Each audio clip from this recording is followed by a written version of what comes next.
আসসালামু আলাইকুম রহমতুল্লাহ। বন্ধুরা, আজকে যে বিষয়টি নিয়ে ভিডিও সেটা হলো বাচ্চাদেরকে ছোট ছোট চ্যালেঞ্জ, প্রতিদিন ছোট্ট ছোট্ট চ্যালেঞ্জ ধরিয়ে দেওয়া।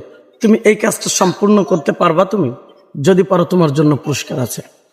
যদি আপনারা প্রত্যেকটা বাচ্চাকে এইভাবে চ্যালেঞ্জ ধরায় দেন, একটা পড়ার টার্গেট দিয়ে দেন, তুমি এই পড়াটা যদি আজকে সম্পূর্ণ করতে পারো তোমার জন্য পুরস্কার। এটা এই একটা চ্যালেঞ্জের মুখোমুখি করেন, একটা পুরস্কারের মুখোমুখি করেন, দেখবেন আপনার বাচ্চা পড়ালেখার আগ্রহ বাড়বে, আপনার বাচ্চার পড়ালেখার একাগ্রতা বেশি বাড়বে যখন আপনি চ্যালেঞ্জ পুরস্কারের মুখোমুখি করবেন।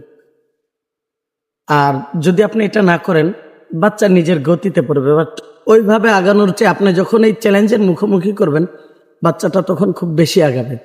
যে কোনো কাজে আপনি এর সাথে অন্য কোনো কাজও করতে পারেন, চ্যালেঞ্জ অ্যাড করতে পারেন। চ্যালেঞ্জে তুমি যদি এই কাজটা করতে পারো, তুমি যদি নিজের কাপড় চোপড় নিজে গুছিয়ে ঠিক মতো স্কুলে যেতে পারো, তোমার জন্য পুরস্কার আছে।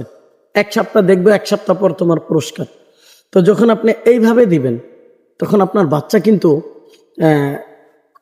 আগের চেয়ে অ্যাক্টিভলি কাজ করার চেষ্টা করবেন। এজন্য বাচ্চাকে অ্যাক্টিভলি তৈরি করার জন্য আপনাকে অ্যাক্টিভ থাকতে হবে বাচ্চার সাথে সব সময়, প্রতিনিয়ত। সেই সাথে আমার সাথে অ্যাক্টিভ থাকতে হবে, কারণ আমি নিয়মিতই কিন্তু এই ধরনের ভিডিও দিয়ে থাকি। আর আমার থেকে এই ধরনের ভিডিও পেতে হলে আমার ইউটিউব চ্যানেল এবং আমার ফেসবুক পেজ নিয়মিত লাইক কমেন্ট করে সাথে থাকতে হবে। আর ভালো লাগলে শেয়ার করে সবাইকে সুযোগ করে দিতে হবে দেখার জন্য। ধন্যবাদ সকলকে, ভালো থাকবেন সবাই। আল্লাহ হাফেজ।